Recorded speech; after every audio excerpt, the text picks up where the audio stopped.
Hoche sévère généraux disent: le temps a été affreux.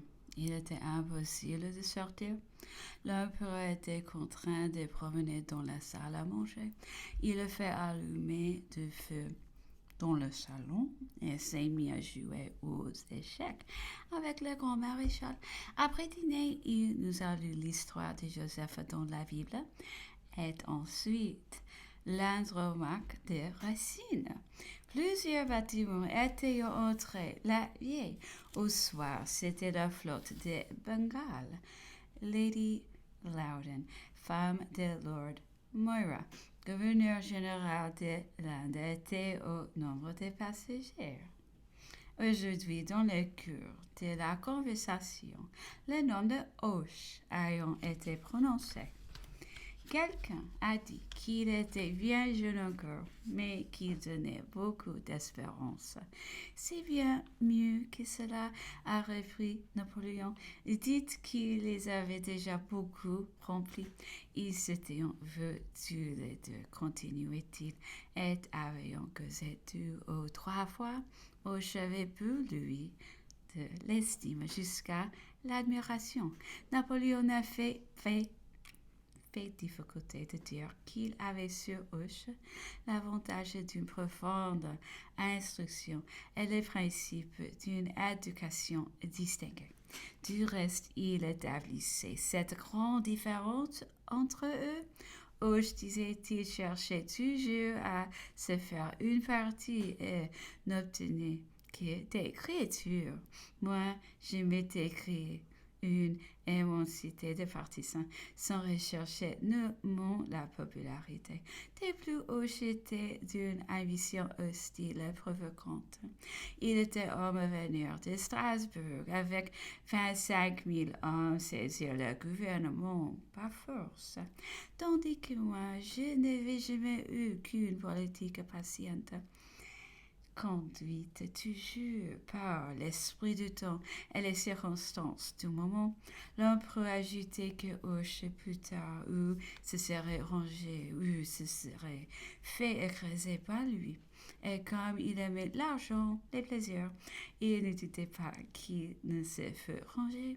Moreau, dans cette même circonstance, observait-il, n'avait souffert ni l'un ni l'autre. Aussi Napoléon n'en faisait aucun cas. Elle le regardait comme tout à fait incapable. S'entendant pourtant, mais on se la parlait de son mérite militaire. Mais c'était un homme faible, disait-il, mené par cette aventure et sévèrement soumis à sa femme.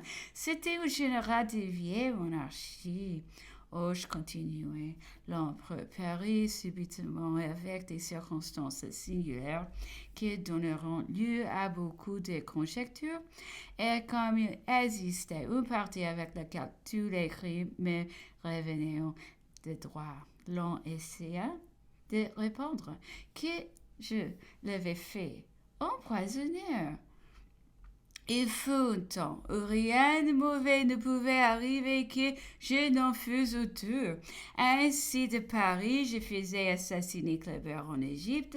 À Marengo, j'ai brûlé la surface de ses.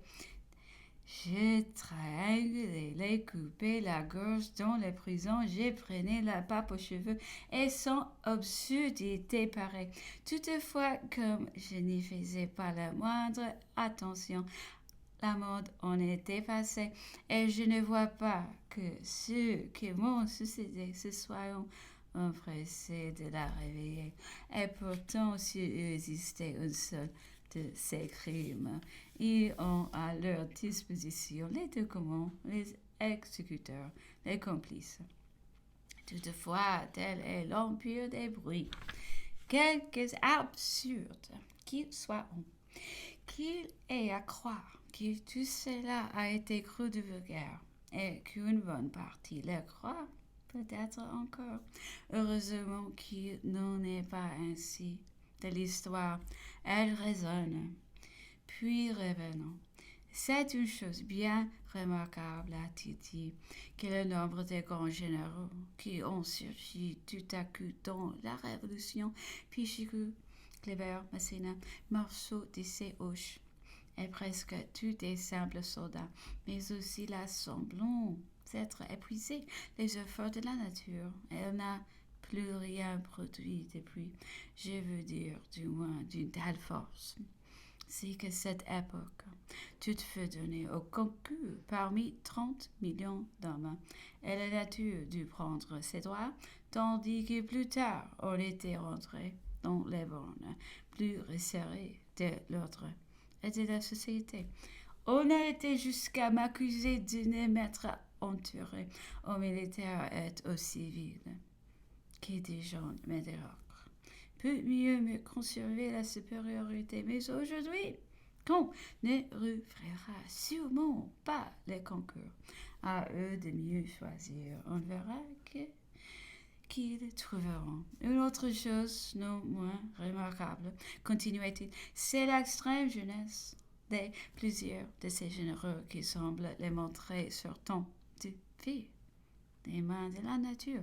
Le caractère est à l'avenant, à l'exception de Hoche qui donnait le scandale des murs. Les autres ne connaissons uniquement que leur faire, la gloire et la patrie. Voilà tout leur cercle de rotation et tenant tout à fait de l'antique.